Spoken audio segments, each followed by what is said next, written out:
આપણે પદ્મપુરાણના 79મા દિવસની કથાને આગળ વધારીએ.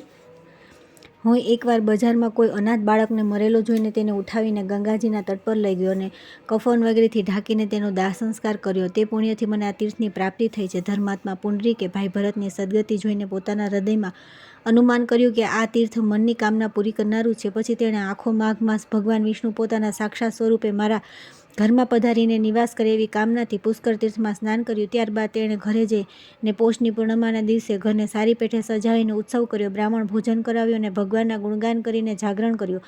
ભગવાનના પધારવાની પ્રસિદ્ધતા તો હતી જ. બીજા દિવસે ખરેખર ભગવાન તેના ઘરે પધાર્યા. પુંડરીકે આનંદમગ્ન થઈને આસન અર્ધ્ય વગેરે દ્વારા ભગવાનની પૂજા કરી અને પછી સ્તવન કરી આખો માઘ માસ ઘરમાં નિવાસ કરવા માટે તેમને પ્રાર્થના કરી.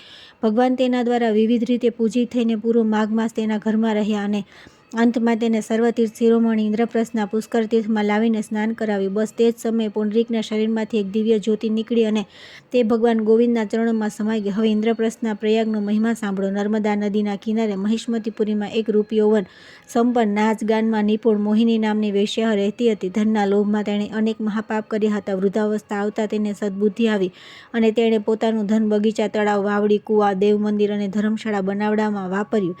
યાત્રિકોને માટે ભોજન અને ઠેક ઠેકાણે જળની પણ વ્યવસ્થા કરી. એકવાર તે બીમાર પડી. પોતાનું બધું ધન બ્રાહ્મણોને આપવાનું વિચાર્યું, પરંતુ તેણે બ્રાહ્મણોએ સ્વીકાર ન કરતા તેણે એક ભાગ પોતાની દાસીઓ અને બીજો ભાગ પરદેશી યાત્રીઓને આપી દીધો.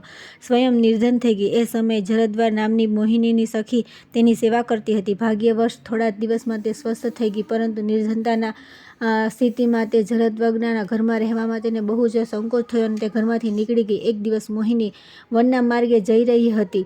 ચોરોએ તેની પાસે ધન છે એવું સમજીને તેને મારી નાખી, પરંતુ જ્યારે ધન ન મળ્યું ત્યારે તેઓ તેને વનમાં છોડીને ચાલ્યા ગયા. હજી મોહિનીના શ્વાસ ચાલી રહ્યા હતા.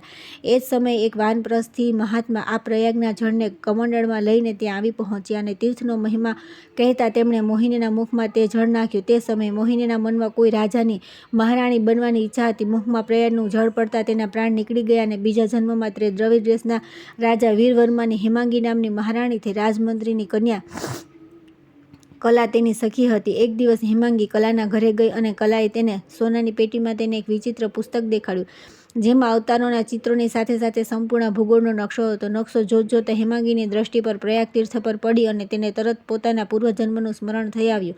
ત્યાર પછી તેણે ઘરે આવી પોતાના પતિને પૂર્વજન્મની બધી ઘટના કહીને પ્રાર્થના કરી કે હે નાથ, હું તે તીર્થ જળના પ્રસાદથી જ તમારા ઘરની રાણી થઈ છું. આ સમયે તમારી સાથે હું ઇન્દ્રપ્રસ્થની મનોકામના પૂર્ણ કરનાર તીર્થરાજ પ્રયાગના દર્શન કરવા ચાહું છું. જ્યારે હું તે તીર્થરાજ માટે પ્રયાણ કરીશ ત્યારે જ અન્ન જળ ગ્રહણ કરીશ. રાજાને આ વાત પૂરી પર વિશ્વાસ ન થતા તે જ સમયે આકાશવાણીએ કહ્યું કે રાજન, તમારી પત્નીની વાત સાચી છે. ઇન્દ્રપ્રસ્થના પરમ પવિત્ર પ્રયાગ તીર્થમાં જઈને તમે સ્નાન કરો. આનાથી તમારી બધી ઈચ્છાઓ પૂરી થઈ જશે. ત્યારબાદ આકાશવાણીને નમસ્કાર કરી મંત્રીને સંપૂર્ણ જવાબદારી સોંપીને હેમાંગીની સાથે નીકળીને થોડા દિવસોમાં ઇન્દ્રપ્રસ્થના પ્રયાગ તીર્થમાં આવી પહોંચ્યા. પ્રયાગ સ્નાનના પુણ્યથી અમારા પર ભગવાન વિષ્ણુ પ્રસન્ન થાઓ. આવી ઈચ્છાથી તીર્થમાં સ્નાન કરતાં જ ભગવાન વિષ્ણુ અને બ્રહ્માજી ક્રમશઃ ગરુડ અને હંસ પર બેસીને ત્યાં આવી પહોંચ્યા. રાજા વીરવર્માએ મસ્તક ઝુકાવીને ભગવાનના બંને સ્વરૂપોને પ્રણામ કર્યા અને એકાગ્રતાથી તેમની સ્તુતિ કરી. પછી હેમાંગીએ તેમનું સ્તવન કરીને મનોરથ પૂર્ણ કરવાની પ્રાર્થના કરી. ભગવાન વિષ્ણુ અને બ્રહ્માજીએ પ્રસન્ન થઈ હેમાંગીની ભારે પ્રશંસા કરી. પછી બંનેએ પોતાની સાથે સત્યલોકમાં લઈ ગયા. હવે ઇન્દ્રપ્રસ્થના કાશીતીર્થનું પરમ પવિત્ર તથા યશ અને આયુષ્યને વધારનારું મહાત્મય સાંભળો. સતયુગના ઇન્દ્રપ્રસ્થના કાશીતીર્થમાં સીસમના વૃક્ષ પર એક કાગડો રહેતો હતો અને તેની નીચે બોખોલમાં એક બહુ મોટો સાપ. એક દિવસ આંધી આવીને સીસમનું વૃક્ષ પડી ગયું. તેની નીચે દબાઈને સાપ અને કાગડો મરી ગયા. પછી તો સીસમ, કાગડો અને સાપ ત્રણેય દિવ્ય રૂપ ધારણ કરીને 3 વિમાન પર બેસીને ભગવાનના વૈકુંઠ ધામમાં ચાલ્યા ગયા. પૂર્વજન્મમાં તે કાગડો કુરુ જંગલ દેશમાં શ્રવણ નામનો બ્રાહ્મણ હતો અને એકાંતમાં એકલો મીઠાઈએ ઝાપટતો હતો. તે કાલસર્પ એ જ બ્રાહ્મણનો ભાઈ કુંરાટક હતો, જે બહુ નાસ્તિક, નિર્દયી, વેદમાર્ગનો વિરોધી અને દેવતાઓનો નિંદક હતો. અને શીશમનું વૃક્ષ બનેલી શ્રવણની પત્ની કુંઠા હતી, જે બંનેના દોષોથી યુક્ત હતી. તેથી તે બંને વૃક્ષની બનીને આશ્રય બની. એ બંને ભાઈઓએ એક દિવસ કોઈ પાર્થિવ કૂવામાં પડી ગયેલી ગાયને બહાર કાઢી અને ઘરે આવ્યા. પછી કુંઠાએ બહુ સારું કહીને તેમના કાર્યનું સમર્થન કર્યું, પણ આ પુણ્યના પ્રભાવથી ઇન્દ્રપ્રસ્થના તટ પર આવેલી કાશીમાં દુર્લભ મૃત્યુને પામીને તે ત્રણેય વૈકુંઠમાં ગયા. હવે ઇન્દ્રપ્રસ્થના ગોકર્ણ તીર્થનો મહિમા સાંભળો. આ શિવજીનું પરમ પવિત્ર ક્ષેત્ર છે. તેમાં મૃત્યુ પામે તે મનુષ્ય ખરેખર શિવરૂપ થઈ જાય છે. ગોકર્ણ તીર્થ મૃત્યુ થાય તેનો પુનર્જન્મ થતો નથી. ઇન્દ્રપ્રસ્થના કિનારે શિવશંકો તીર્થ છે, એમાં મૃત્યુ પામનારો પણ પુનર્જન્મ થતો નથી. અહીં મહાદેવજીએ ભગવાન વિષ્ણુની આરાધના કરીને ભક્તરાજની પદવી મેળવી છે. હેરમ નામના એક ધર્માત્મા બ્રાહ્મણ મોટા શિવભક્ત હતા. તેઓ શિવતીર્થમાં ફરતા ફરતા અહીં શિવકાંચીમાં આવ્યા હતા અને અહીં તેમનું મૃત્યુ થયું. તેઓ ભગવાન શિવજીના લોકમાં જઈ પછી વૈકુંઠધામને પ્રાપ્ત થયા. આ સિવાય ઇન્દ્રપ્રસ્થમાં કપિલાશ્રમ, કેદાર અને પ્રભાસ વગેરે બીજા પણ ઘણા તીર્થ છે. તેમનું પણ બહુ મહાત્મય છે. સોભરી કહે છે કે રાજા શિબીને આમ કહીને મુનિશ્રેષ્ઠ નારદજીએ ભગવાનના ગુણગાન ગાતા ગાતા ત્યાંથી ચાલ્યા ગયા. રાજા શિબીએ મુનિના મુખે ઇન્દ્રપ્રસ્થના વૈભવ સાંભળીને પોતાને કૃતાર્થ માન્યા અને વિધિપૂર્વક સ્નાન કરી પોતાની ધાર્મિક ક્રિયા પૂરી કરી. ત્યાર પછી તેઓ પોતાના નગરમાં ચાલ્યા ગયા. હે રાજા યુધિષ્ઠિર, આ મેં તમને યમુના તટવર્તી ઇન્દ્રપ્રસ્થના લોક પાવન મહાત્મ્યનું વર્ણન કર્યું. શુદ્ધજી કહે છે કે હે શૌનકજી, આ પ્રમાણે સોભરી મુનિ પાસેથી ઇન્દ્રપ્રસ્થનું મહાત્મ્ય સાંભળીને રાજા યુધિષ્ઠિર હસ્તિનાપુર ગયા અને ત્યાંથી પોતાના દુર્યોધન વગેરે ભાઈઓ સાથે લઈને યા રાજસુ યજ્ઞ કરવાની ઈચ્છાથી પુણ્યમય ઇન્દ્રપ્રસ્થમાં આવ્યા. રાજાએ પોતાના કુળદેવતા ભગવાન ગોવિંદને દ્વારકાથી બોલાવીને રાજસુ યજ્ઞ દ્વારા તેમનું યજન કર્યું. આ તીર્થ મુક્તિ આપનારું છે, તેથી અહીં મુખેથી નિંદિત વચન કહેવા છતાં પણ શિશુપાલની મુક્તિ થઈ જશે. આવું વિચારીને શ્રીહરિએ ત્યાં શિશુપાલનો વધ કર્યો. શિશુપાલે પણ તે તીર્થમાં મૃત્યુ થવાના કારણે સમસ્ત પુરુષાર્થોના દાતા ભગવાન શ્રી કૃષ્ણનું સાયુજ્ય પ્રાપ્ત કરી લીધું. જ્યાં શિશુપાલ મરાઈ ગયો અને જ્યાં રાજા યુધિષ્ઠિરે યજ્ઞ કર્યો તે સ્થાન પર ભીમસેને પોતાની ગદા વડે એક મોટો કુંડ બનાવી દીધો હતો. તે પાવન કુંડ આ પૃથ્વી પર ભીમકુંડના નામે વિખ્યાત થયો. તે યમુનાના દક્ષિણે એક કોસના અંતરે ઇન્દ્રપ્રસ્થની યમુનામાં સ્નાન કરવાથી જે ફળ મળે છે તેવું જ ફળ આ કુંડમાં સ્નાન કરવાથી મળી જાય છે. જે મનુષ્ય દર વર્ષે આ તીર્થની પરિક્રમા કરે છે તે ક્ષેત્રરાજ ધન્ય તીર્થક્ષેત્રમાં થયેલા અપરાધ, દોષો અને પાતકોથી મુક્ત થઈ જાય છે. જે ભગવાનના નામોનો જપ કરતા રહીને આ તીર્થની પ્રદક્ષિણા કરે છે તેને ડગલે ને ડગલે કપિલાદાનનું ફળ મળે છે. જે મનુષ્ય ચૈત્ર કૃષ્ણ ચતુર્દશી ઇન્દ્રપ્રસ્થની પ્રદક્ષિણા કરે છે તે કૃતકૃત્ય થઈ જાય છે અને સર્વ પાપોથી મુક્ત થઈ જાય છે. ત્યાર પછી આવે છે વશિષ્ઠજીએ દિલીપજીને તથા ભૃગુજીએ વિદ્યાધરનો માઘ સ્નાનનો મહિમા કહેવો તથા માઘ સ્નાનથી વિદ્યાધરની કુરૂપતા દૂર થવી. ઋષિઓએ કહ્યું કે લોમહર્ષણ સૂતજી, હવે અમને માઘનું મહાત્મ્ય સંભળાવો, જે સાંભળીને લોકોનો દ્રઢ નિસંશય દૂર થઈ જાય છે. સૂતજી બોલ્યા કે હે મુનિવર, હું તમને સાધુવાદ આપું છું. તમે ભગવાન શ્રી કૃષ્ણના શરણાગત ભક્ત છો, તેથી પ્રસન્નતા અને ભક્તિ સાથે તમે લોકો વારંવાર ભગવાનની કથાઓ પૂછ્યા કરો છો. હું તમારા કથાનુસાર માઘ મહાત્મ્યનું વર્ણન કરીશ. જે અરણ્યોદયકાળમાં સ્નાન કરીને આનું શ્રવણ કરે છે તેમના પુણ્યની વૃદ્ધિ અને પાપનો નાશ થાય છે. એક સમયની વાત છે. રાજાઓમાં શ્રેષ્ઠ મહારાજ દિલીપે યજ્ઞનું અનુષ્ઠાન પૂરું કરીને ઋષિઓ દ્વારા મંગલ વિધાન થયા પછી અવવૃત સ્નાન કર્યું. તે સમયે સંપૂર્ણ નગરવાસીઓએ તેમનું બહુ સન્માન કર્યું. ત્યાર પછી રાજા અયોધ્યામાં રહીને પ્રજાજનોની રક્ષા કરવા લાગ્યા. તેઓ સમય સમય પર ગુરુ વશિષ્ઠજીની અનુમતિ લઈને પ્રજાવર્ગનું પાલન કર્યા કરતા હતા. એક દિવસ તેમણે વશિષ્ઠજીને કહ્યું કે ભગવાન, તમારી કૃપાથી મેં આચાર, દંડનીતિ, વિવિધ પ્રકારના રાજધર્મ, ચારે વર્ણ અને આશ્રમોના કર્મ, દાનની વિધિ, યજ્ઞનું વિધાન, અનેક વ્રત, તેમાં ઉદ્યાપન તથા ભગવાન વિષ્ણુની આરાધના વગેરે વિશે ઘણું બધું સાંભળ્યું છે. હવે માઘ માસનું ફળ સાંભળવાની ઈચ્છા છે. હે મુને, જે વિધિથી એ કરવું જોઈએ તે મને કહો. વશિષ્ઠજીએ કહ્યું કે હે રાજન, હું તમને માઘ સ્નાનનું ફળ કહું છું તે સાંભળો. જે લોકો હોમ, યજ્ઞ તથા ઇષ્ટતાપૂર્વક કર્મ વિના જ ઉત્તમ ગતિ પ્રાપ્ત કરવા ચાહતા હોય તેમણે માઘમાં પ્રાતઃકાળે બહારના જળમાં સ્નાન કરવું. જે ગાય, ભૂમિ, તલ, વસ્ત્ર, સોનું અને અન્ન વગેરેનું દાન કર્યા વિના જ સ્વર્ગલોકમાં જવા ઈચ્છતા હોય તે માઘમાં સદા પ્રાતઃકાળે સ્નાન કરે. જેઓ 3 રાત્રિના ઉપવાસ, કચ્છ અને પરાક વગેરે વ્રતો દ્વારા પોતાના શરીરને કૃશ કર્યા વિના સ્વર્ગ પ્રાપ્ત કરવા ઈચ્છતા હોય તેમણે પણ સદા માઘમાં પ્રાતઃ સ્નાન કરવું જોઈએ. વૈશાખમાં જળ અને અન્નનું દાન ઉત્તમ છે. કાર્તિકમાં પૂજા અને તપસ્યાનું મહત્વ છે તથા માઘમાં જપ, હોમ અને દાન આ 3ની વિશેષતા છે. જે લોકોએ માઘમાં પ્રાતઃ સ્નાન, વિવિધ પ્રકારના દાન અને ભગવાન વિષ્ણુના સ્તોત્ર પાઠ કર્યા છે તેઓ દિવ્યધામમાં આનંદપૂર્વક નિવાસ કરે છે. પ્રિય વસ્તુનો ત્યાગ અને નિયમોના પાલનથી માઘ માસ સદા ધર્મનો સાધક હોય છે અને અધર્મના મૂળ કાપી નાખે છે. જો સકામ ભાવે માઘ સ્નાન કરવામાં આવે તો તેનાથી મનોવાંછિત ફળની પ્રાપ્તિ થાય છે અને નિષ્કામ ભાવે સ્નાન વગેરે કરવાથી તે મોક્ષપ્રદ થાય છે. નિરંતર દાન કરનારા, વનમાં રહીને તપસ્યા કરનારા અને સદા અતિથિ સત્કારમાં સંલગ્ન રહેતા પુરુષો જે દિવ્યલોક પ્રાપ્ત થાય છે તે જ માઘ સ્નાન કરનારાઓને પણ મળે છે. અન્ય પુણ્યો દ્વારા સ્વર્ગમાં ગયેલા મનુષ્ય પણ સમાપ્ત થતા પાછા ત્યાંથી આવે છે, પરંતુ માઘ સ્નાન કરનારા મનુષ્યો કદી ત્યાં પાછા આવતા નથી. માઘ સ્નાનથી વધીને બીજું કોઈ પવિત્ર અને પાપનાશક વ્રત નથી. તેનાથી વધીને કોઈ તપ અને તેનાથી વધીને મહત્વપૂર્ણ સાધન નથી. આ જ પરમ હિતકારક અને તત્કાળ પાપોનો નાશ કરનારું છે. મહર્ષિ ભૃગુએ મણિ પર્વત પર વિદ્યાધરને કહ્યું હતું, જે મનુષ્ય માઘ માસમાં જ્યારે ઉષાકાળની લલીમા બહુ વધારે હોય ત્યારે ગામની બહાર નદી કે તળાવમાં નિત્ય સ્નાન કરે છે, પિતા અને માતાની કુળની 7 પેઢીઓ ઉદ્ધાર કરીને સ્વયં દેવતાઓ જેવો દેહ ધારણ કરી સ્વલોકમાં જાય છે. દિલીપે પૂછ્યું કે હે બ્રહ્મન, મહર્ષિ ભૃગુએ કયા સમયે મણિપર્વત પર વિદ્યાધરને ધર્મોપદેશ આપ્યો હતો તે કહેવાની કૃપા કરો. વશિષ્ઠજી બોલ્યા કે હે રાજન, પ્રાચીન કાળમાં એકવાર 12 વર્ષ સુધી વર્ષા ન થઈ. એનાથી સંપૂર્ણ પ્રજા ઉદ્વિગ્ન અને દુર્બળ થઈ. 10 દિશાઓમાં ચાલી તે સમયે હિમાલય અને વિંધ્ય પર્વતની વચ્ચેનો પ્રદેશ ખાલી થઈ ગયો. સ્વાહા, સ્વધા, વષટકાર અને વેદાધ્યાન બધું બંધ થઈ ગયું. સમસ્ત લોકમાં ઉપદ્રવ થવા લાગ્યો. ધર્મનો લોપ થઈ જ ગયો હતો. પ્રજાનો પણ અભાવ થઈ ગયો. પૃથ્વી પર ફળ, મૂળ, અન્ન અને પાણીની તદ્દન કમી થઈ ગઈ. તે દિવસોમાં વિવિધ પ્રકારના વૃક્ષોથી આચ્છાદિત નર્મદા નદીના રમણીય તટ પર મહર્ષિ ભૃગુનો આશ્રમ હતો. તે આશ્રમની શિષ્યો સહિત નીકળીને હિમાલય પર્વતના શરણમાં ગયા. ત્યાં કૈલાસગીરીના પશ્ચિમના મણિકૂટ નામનો પર્વત છે, જે સુવર્ણ અને રત્નથી બનેલો છે. તે પરમ રમણીય શ્રેષ્ઠ પર્વતને જોઈને અકાળ પીડિત મહર્ષિ ભૃગુનું મન બહુ પ્રસન્ન થયું અને તેમણે ત્યાં પોતાનું આશ્રમ બનાવી લીધું. તે મનોહર પર્વત પર વન અને ઉપવનોમાં રહેતા સદાચારી ભૃગુજીએ દીર્ઘકાળ સુધી કઠોર તપ કર્યું. આ પ્રમાણે જ્યારે મહર્ષિ ભૃગુજી ત્યાં પોતાના આશ્રમ પર નિવાસ કરતા હતા ત્યારે એકવાર વિદ્યાધર પોતાની પત્નીની સાથે પર્વતથી નીચે ઉતર્યો. તે બંને મુનિની પાસે આવ્યા અને તેમને પ્રણામ કરીને અત્યંત દુઃખી થઈ એક બાજુ ઊભા રહી ગયા. તેમને આવી સ્થિતિમાં ઊભેલા જોઈને બ્રહ્મર્ષિએ મધુર વાણીમાં પૂછ્યું, વિદ્યાધર, પ્રસન્નતા સાથે જણાવો, તમે બંને આટલા વ્યથિત કેમ છો? વિદ્યાધરે કહ્યું કે હે દ્વિશ્રેષ્ઠ, મારા દુઃખનું કારણ સાંભળો. હું પુણ્ય ફળ દ્વારા લોકમાં ગયો. ત્યાં દેવતાનું શરીર, દિવ્ય નારીનું સુખ અને દિવ્ય ભાગોના અનુભવ કરીને પણ મારું મુખ વાઘ જેવું થઈ ગયું. ન જાણે આ કયા દુષ્કર્મનું ફળ છે. આનો જ વિચાર કરીને મારા મનને કદી શાંતિ મળતી નથી. હે બ્રહ્મન, એક બીજું પણ કારણ છે જેથી મારું મન વ્યાકુળ થઈ રહ્યું છે.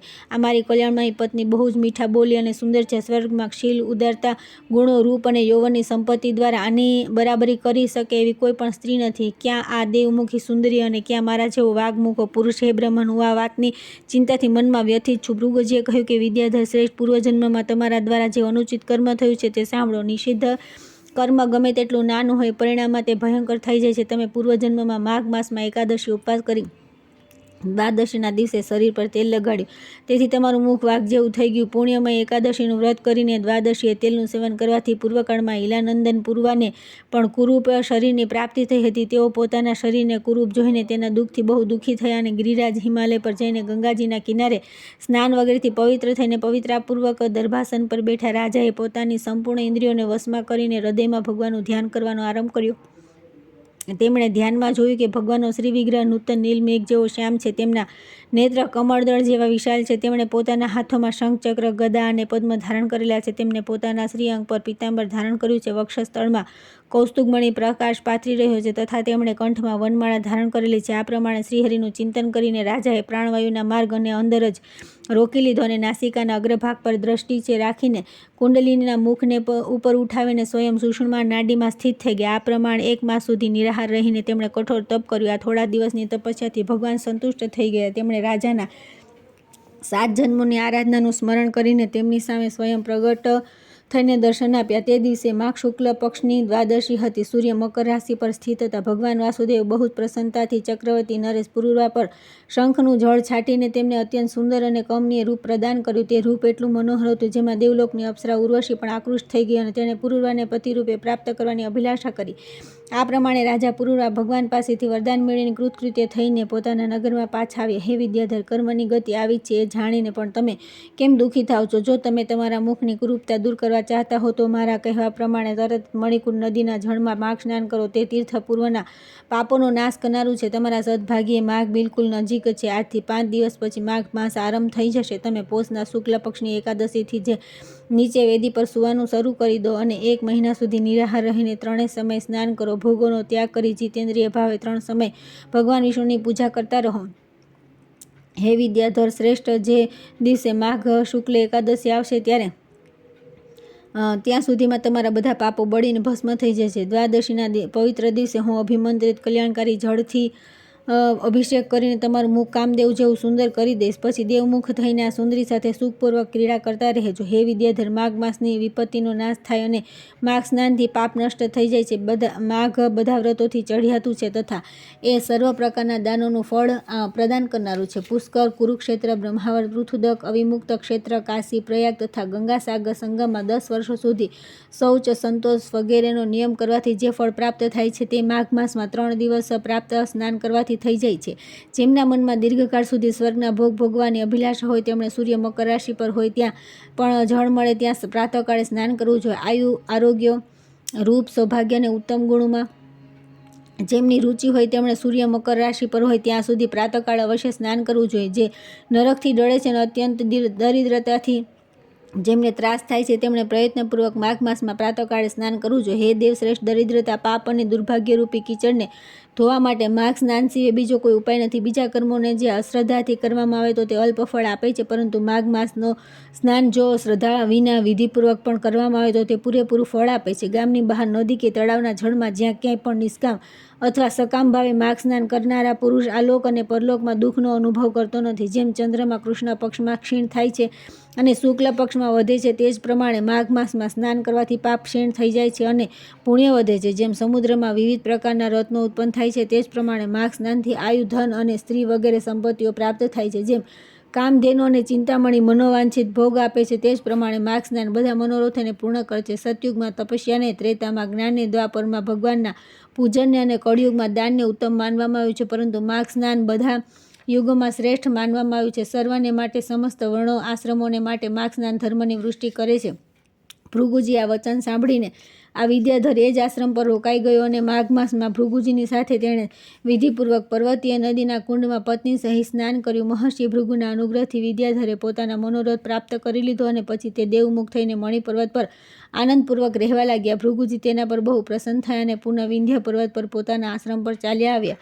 તે વિદ્યાધરનું મણિમય પર્વતની નદીમાં માઘ સ્નાન કરવા માત્રથી કામદેવ જેવું મુખ થઈ ગયું તથા ભૃગુજી પણ નિયમ સમાપ્ત કરીને શિષ્ય સહિત વિંધ્યાચલ પર્વતની ઘાટીમાં ઉતરીને નર્મદા તટ પર ચાલ્યા ગયા. વશિષ્ઠજી કહે છે કે હે રાજન, મહર્ષિ ભૃગુ વિદ્યાધર પ્રત્યે કહેલું આ માઘ માસ મહાત્મય સંપૂર્ણ ભુવનોનો સાર છે તથા વિવિધ પ્રકારના ફળોથી અદ્ભુત લાગે છે. જે મનુષ્ય દરરોજ આ મહાત્મ્યનું શ્રવણ કરે છે તે દેવતાની જેમ સમસ્ત ભોગોને પ્રાપ્ત કરી લે છે.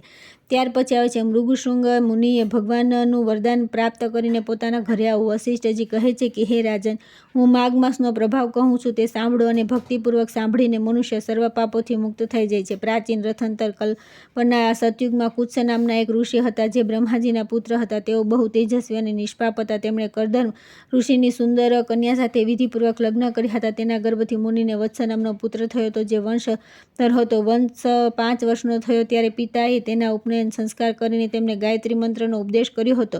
તેઓ બ્રહ્મચર્યનું પાલન કરતા રહીને ભૃગુકુળમાં રહેવા લાગ્યા. દરરોજ પ્રાતઃકાળ અને સંધ્યાકાળે અગ્નિહોત્ર ત્રણેય સમય સ્નાન અને ભિક્ષાના અન્નનું ભોજન કરતા હતા. ઇન્દ્રિયોને કાબૂમાં રાખતા રહીને કાળું મૃગચર્મ ધારણ કરતા અને સદા સ્વાધ્યાયમાં સંલગ્ન રહેતા હતા. પગથી માથા સુધી લાંબી પલાસની છેદ વિનાની લાકડી રાખતા હતા. તેમના કટિભાગમાં મૂંજની મેખલા હતી. હાથમાં સદા કમંડળ ધારણ કરતા, સ્વચ્છ કોપીન પહેરતા હતા. શુદ્ધ ભાવમાં રહેતા અને સ્વચ્છ યજ્ઞોપવિત ધારણ કરતા હતા. તેમનું મસ્તક સમાધિઓથી ભસ્મથી સુશોભિત રહેતું હતું. તેઓ બધાની આંખોને પ્રિય લાગતા હતા. દરરોજ પિતા, માતા, ગુરુ, આચાર્ય, અન્ય વયોવૃદ્ધ સંન્યાસીઓ તથા બ્રહ્માદિઓને પ્રણામ કરતા હતા. બુદ્ધિમાન વત્સ બ્રહ્મ યોગમાં તત્પર રહેતા હતા અને સદા શુભ કર્મનું અનુષ્ઠાન કર્યા કરતા હતા. તેઓ હાથમાં પવિત્રી ધારણ કરીને દેવતાઓ, ઋષિઓ અને પિતરોને તર્પણ કરતા હતા. ફૂલ, ચંદન અને ગંધ વગેરે કદી હાથનો સ્પર્શ પણ કરતા ન હતા. મૌન રહીને ભોજન કરતા. મધ, હિંગ અને મીઠું ખાતા ન હતા. ખડાઉ પહેરતા ન હતા તથા સવારી પર બેસતા ન હતા. દર્પણમાં મુખ જોતા ન હતા. દાંતણ, તાંબુલ અને પાઘડી વગેરેથી પરેજી રાખતા હતા. નીલું, લાલ અને પીળું વસ્ત્ર, ખાટલા, આભૂષણ તથા બીજી વસ્તુઓ પણ બ્રહ્મચર્ય આશ્રમને પ્રતિકૂળ માનવામાં આવી છે તે બધાનો તેઓ સ્પર્શ સુધા કરતા ન હતા. સદા શાંત ભાવથી સદાચારમાં તત્પર રહેતા હતા. આવા આચારવાન અને વિશેષ કરીને બ્રહ્મચર્યનું પાલન કરનારા વાત્સ્ય મુનિ સૂર્ય મકર રાશિ પર હોય ત્યારે માઘ માસમાં ભક્તિપૂર્વક પ્રાતઃ સ્નાન કરતા હતા. તેઓ તે સમયે વિશેષ રૂપે શરીર શુદ્ધિ કરતા હતા. આકાશમાં જ્યારે અલ્પ તારા દેખાય ત્યારે બ્રહ્મવેળામાં તેઓ નિત્ય સ્નાન કરતા હતા અને પછી ફરી અડધો સૂર્ય નીકળે તે સમયે પણ માર્ગ સ્નાન કરતા હતા. તેઓ પોતાના મનમાં જ ભાગ્યની પ્રશંસા કરવા લાગ્યા.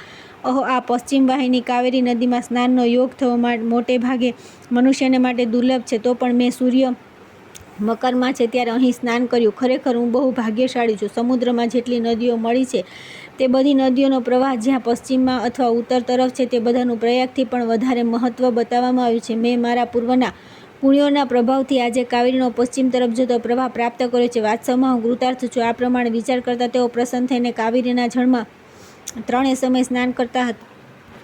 તેમણે કાવેરીના પશ્ચિમગામી પ્રવાહમાં 3 વર્ષ સુધી માર્ગ સ્નાન કર્યું. તેના પુણ્યથી તેમનું અંતઃકરણ શુદ્ધ થઈ ગયું. તેઓ મમતા અને કામનાથી રહિત થઈ ગયા. ત્યારબાદ માતા પિતા અને ગુરુની આજ્ઞા લઈને તેઓ સર્વ પાપનાશક કલ્યાણકારી તીર્થમાં આવી ગયા. તે સરોવરમાં પણ 1 માસ સુધી માર્ગ સ્નાન કરીને બ્રહ્મચારી વત્સ મુનિ તપસ્યા કરવા લાગ્યા. હે રાજન, આ પ્રમાણે તેમને તપસ્યા કરતા જોઈને ભગવાન વિષ્ણુ પ્રસન્ન થઈ તેમની સામે પ્રગટ થયા અને બોલ્યા કે મહાપ્રાજ્ઞ મૃગશૃંગ, હું તમારા પર બહુ પ્રસન્ન છું. આમ કહી ભગવાન પુરુષોત્તમે તેમને બ્રહ્મરંધ્રનો મસ્તકનો સ્પર્શ કર્યો. ત્યારે વત્સ મુનિ સમાધિથી વિરત થઈને જાગ્યા અને તેમણે પોતાની સામે જ ભગવાન વિષ્ણુને ઉપસ્થિત જોયા. તેઓ સહસ્ત્ર સૂર્યો જેવા તેજસ્વી કૌસ્તુભમણિ આભૂષણો અત્યંત દર્શનીય દેખાતા હતા. ત્યારે મુનિઓ શીઘ્ર ઉઠીને ભગવાનને પ્રણામ કરી અને બહુ ભાવથી સુંદર સ્તુતિ કરી.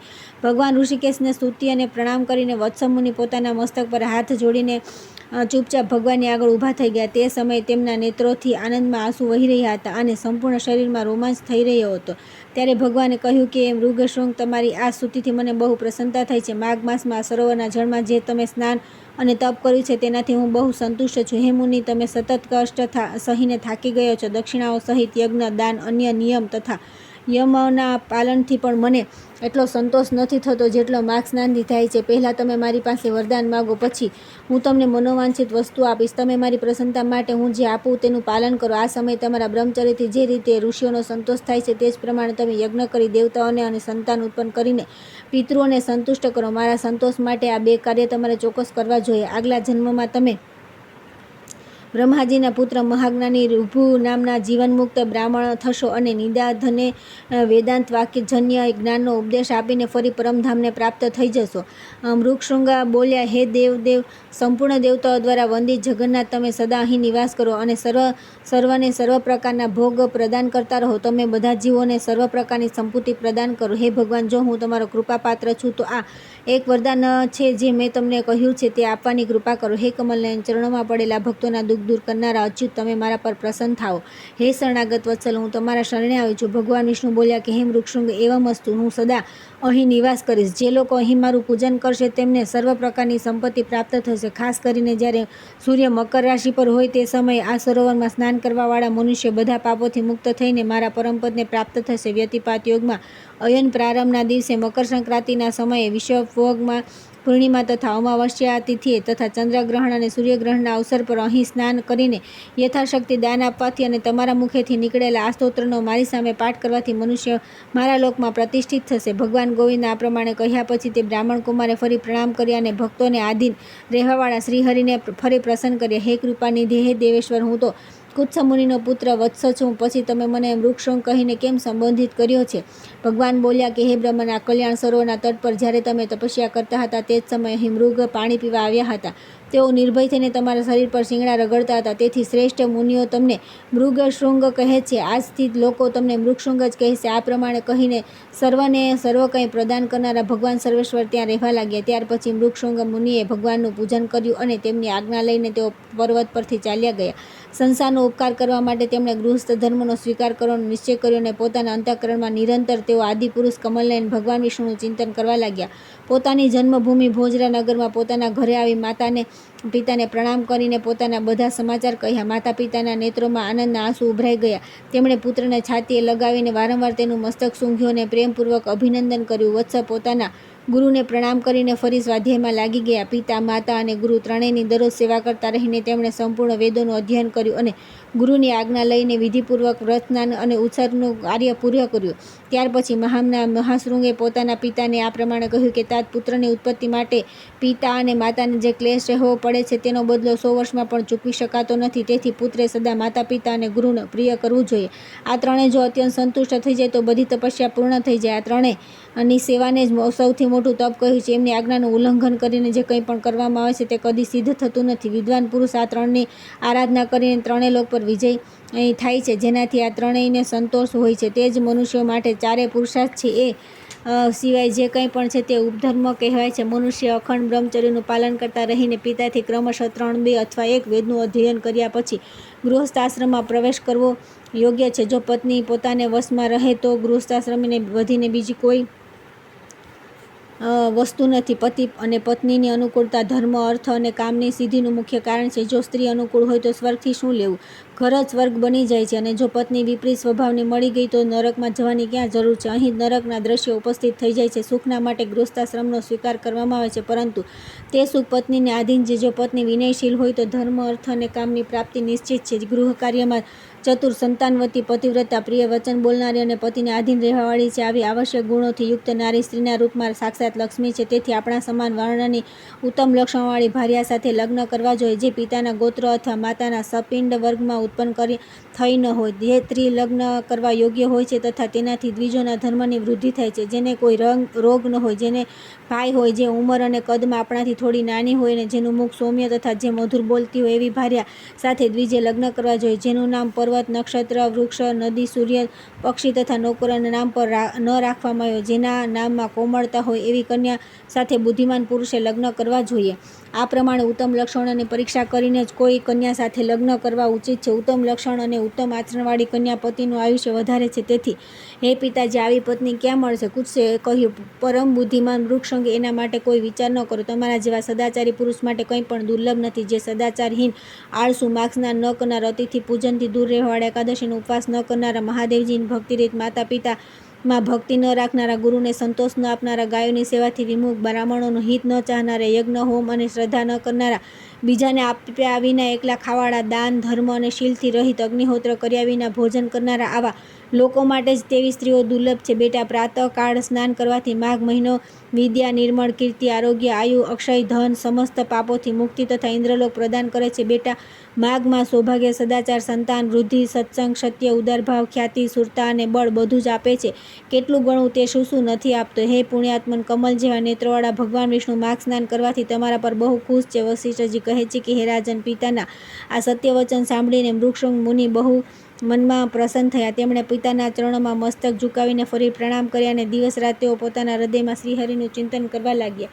ત્યાર પછી આવે છે મૃગશૃંગ મુનિ દ્વારા માઘના પુણ્યથી એક હાથીનો ઉદ્ધાર તથા મરી ગયેલી કન્યાઓનું જીવિત થયું. વશિષ્ઠજી કહે છે કે હે રાજન, ભોજપુરમાં ઉચ્ચત નામના એક શ્રેષ્ઠ મુનિ હતા. તેમની કમળ જેવા નેત્રવાળી એક કન્યા હતી, જેનું નામ સુવૃતા હતું. તે માઘ માસમાં દરરોજ સવારે ઉઠીને પોતાની કુમારી સખીઓની સાથે કાવેરી નદીના પશ્ચિમગામી પ્રવાહમાં સ્નાન કર્યા કરતી હતી. સ્નાન વખતે તે આ પ્રમાણે પ્રાર્થના કરતી: દેવી, તમે સાહ્યા પર્વતની ઘાટીથી નીકળીને શ્રીરંગ ક્ષેત્રમાં પ્રવાહિત થાવ છો. શ્રી કાવેરી, તમને નમસ્કાર છે. મારા પાપોનો નાશ કરો.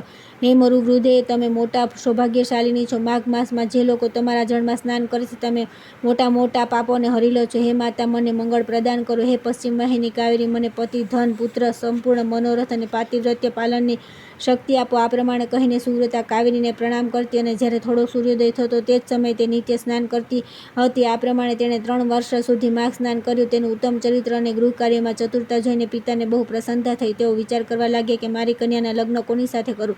તે દરમિયાન કુત્સમ મુનિએ પોતાના પુત્ર બ્રહ્મચારી વત્સના લગ્ન કરવા માટે ઉચ્છની સુમુખી કન્યા સુવૃતાનું હરણ કરવાનો વિચાર કર્યો. સુવૃતા બહુ સુંદર હતી. તેનામાં અનેક શુભ લક્ષણો હતા. તે બહાર અંદર શુદ્ધ તથા નિરોગી હતી. તે સમયે તેની ક્યાંય તુલના ન હતી. વત્સ મુનિએ તેની સાથે લગ્ન કરવાની અભિલાષા કરી. એક દિવસ સુવૃતા પોતાની 3 સખીઓની સાથે માઘ સ્નાન કરવા માટે અરુણોદયના સમયે કાવેરીના તટ પર આવી. તે જ સમયે એક ભયાનક હાથી પાણીમાંથી નીકળ્યો. તેને જોઈને સુવૃતા વગેરે કન્યાઓ વ્યાકુળ થઈને ભાગી. હાથી પણ ઘણે દૂર સુધી તેમની પાછળ ગયો. ચારેય કન્યાઓ ઉતાવળે દોડવાના કારણે હાંફવા લાગી અને ઘાસથી ઢાંકેલા એક બહુ ઊંડા જળરહિત કૂવામાં પડી ગઈ. કૂવામાં પડતા તેમના પ્રાણ નીકળી ગયા. જ્યારે તે ઘેર પાછી ન આવી ત્યારે માતા પિતા તેમને શોધવા માટે આમ તેમ ભટકવા લાગ્યા. તેમણે વનમાં ફરીને બધા લતા વૃક્ષોમાં શોધ કરી. આગળ જતાં તેમને એક ઊંડો કૂવો દેખાયો, જે ઘાસથી ઢાંકેલો હોવાથી સ્પષ્ટ દેખાતો નહોતો. તેમણે જોયું તે કન્યાઓ કૂવાની અંદર નિર્જીવ થઈને પડી છે. તેમની માતાઓ કન્યાઓની પાસે ગઈ અને શોકગ્રસ્ત થઈને તેમને વારંવાર છાતીએ લગાવી વિમલે, કમલે, સુવૃતે, સુરસે વગેરે નામ લઈ લઈને વિલાપ કરવા લાગી. કન્યાઓની માતાઓ જ્યારે આ પ્રમાણે જોરથી રડી રહી હતી તે જ સમયે તપસ્યાના ભંડાર કાંતિમાન ધીર તથા જીતેન્દ્રિય શ્રીમાન મૃગશૃંગ મુનિ ત્યાં આવી પહોંચ્યા. તેમણે મનમાં એક ઉપાય વિચાર્યો અને તેમને આશ્વાસન આપતા કહ્યું કે જ્યાં સુધી કન્યાએ જીવિત ન કરી દઉં ત્યાં સુધી તમે લોકો આમના સુંદર શરીરની રક્ષા કરો. આમ કહી મુનિ પરમ પાવન કાવેરીના તટ પર ગયા અને કંઠ સુધીના પાણીમાં ઊભા રહીને મુખ અને ભુજાઓને ઉપર ઉઠાવીને સૂર્યદેવની સામે જોઈને મૃત્યુ દેવતાની સ્તુતિ કરવા લાગ્યા. દરમિયાન તે જ હાથી પાણીમાંથી ઊભો થયો અને પોતાની સૂંઢ પર કરીને ક્રોધપૂર્વક બ્રાહ્મણ મુનિને મારવા માટે વેગથી અને તેની સમીપ આવ્યો. હાથીનો ક્રોધ જોઈને મુનિવર મૃગશૃંગ જળમાં વિચલિત ન થયા, બલકે ચૂપચાપ ઊભા રહ્યા. પાસે આવતા ક્ષણવારમાં તે ગજરાજનો ક્રોધ ગાયબ થઈ ગયો. તે તદ્દન શાંત થઈ ગયા. તેણે મુનિને સૂંઢથી પકડીને પોતાની પીઠ પર બેસાડી લીધા. મુનિ તેના ભાવને સમજી ગયા. તેની પીઠ પર સુખપૂર્વક બેસવાથી તેમને બહુ સંતોષ થયો અને જપ સમાપ્ત કરીને હાથમાં જળ લઈને મેં 8 દિવસના માગસ્નાનનું પુણ્ય તમને આપી દીધું. આમ કહીને તેમણે તરત જ તે જળ હાથીના મસ્તક પર છોડી દીધું. તેનાથી ગજરાજ પાપરહિત થઈ ગયા અને જાણે આ વાતને પોતે સમજતો હોય તેમ પ્રલયકારી મેઘની જેમ જોરથી ગર્જના કરી.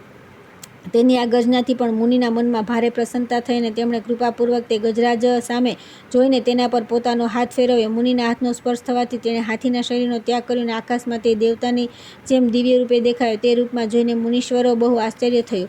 ત્યારે દિવ્ય રૂપધારી તે જીવે કહ્યું કે હે મુનીશ્વરો, હું કૃતાર્થ થઈ ગયો, કેમ કે તમે મને અત્યંત નિંદિત તથા પાપમયી પશુઓથી મુક્ત કરી દીધો છે. હે દયાનિધિ, હવે હું મારી બધી વાત કહું છું તે સાંભળો. પૂર્વકાળની વાત છે. નૈષધ નગરમાં વિશ્વગુપ્ત નામે પ્રસિદ્ધ પરમ ધર્માત્મા તથા સ્વધર્મ પાલનમાં તત્પર એક વૈશ્ય રહેતા હતા. હું તેમનો પુત્ર હતો. મારું નામ ધર્મગુપ્ત હતું. સ્વાધ્યાય, યજન, દાન, વ્યાજ લેવું, પશુપાલન, ગૌરક્ષા, ખેતી અને વેપાર આ બધું મારું કામ હતું. હે દ્વિજ શ્રેષ્ઠ, હું અનુચિત કામ અને દંભથી સદા દૂર જ રહ્યો. સત્ય બોલતો અને કોઈની નિંદા કરતો ન હતો. આગળની કથા આવતીકાલે.